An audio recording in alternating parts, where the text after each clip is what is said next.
hentikan. Saya ingin menekankan kembali bahwa Indonesia akan terus bersama perjuangan bangsa Palestina. Pemerintah Indonesia kirim 51,5 ton bantuan kemanusiaan ke Gaza. Jokowi sebut Indonesia akan terus bersama perjuangan bangsa Palestina. Presiden Joko Widodo melepas pengiriman bantuan kemanusiaan untuk masyarakat Palestina di Gaza melalui Lanut Halim Perdana Kusuma, Jakarta Timur, Sabtu tanggal 4 November tahun 2023. Pengiriman bantuan tersebut merupakan pengiriman tahap pertama yang dikirimkan yang jumlahnya mencapai 51,5 ton. Alhamdulillah pada pagi hari ini bantuan Indonesia untuk rakyat Palestina akan segera diberangkatkan menuju ke Bandara Al-Aris di Mesir, kemudian akan diteruskan dan disalurkan ke Gaza. Ini adalah bantuan tahap pertama. Dibawa menggunakan 3 pesawat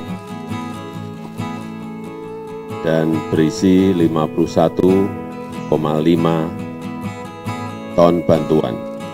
Presiden menjelaskan, bantuan yang diberangkatkan hari ini berupa makanan, alat medis, selimut, tenda dan barang logistik lainnya yang sudah disesuaikan dengan kebutuhan yang ada di Gaza.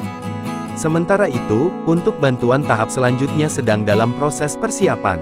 Dan untuk bantuan selanjutnya juga sedang dalam proses dipersiapkan. Bantuan ini bukan hanya dari pemerintah, namun juga dari masyarakat, dari dunia usaha yang disalurkan melalui berbagai lembaga kemanusiaan.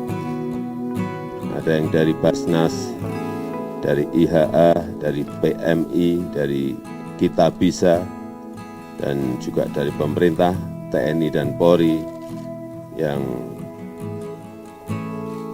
selanjutnya kita harapkan akan semakin banyak. Lebih lanjut, Kepala Negara menjelaskan, bantuan yang diserahkan kali ini bukan hanya dari pemerintah saja.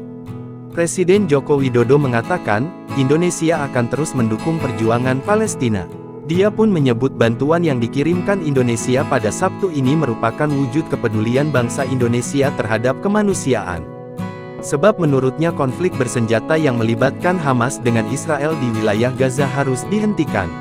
Karena tragedi kemanusiaan yang ada di Gaza tidak dapat diterima dan harus sesegera mungkin dihentikan. Saya ingin menekankan kembali bahwa Indonesia akan terus bersama perjuangan bangsa Palestina. Turut mendampingi Presiden dalam pelepasan bantuan yakni Menlu Retno Marsudi, Menhan Prabowo Subianto, Menkes Budi Gunadi Sadikin, Mensesnek Pratikno, Kapolri Jenderal Listio Sigit Prabowo, Panglima TNI Laksamana Yudo Margono dan KSAD Jenderal Agus Subianto. Hadir pula Duta Besar Palestina untuk Indonesia, Zuhair Al-Sun. Download Tribun X sekarang, menghadirkan lokal menjadi Indonesia.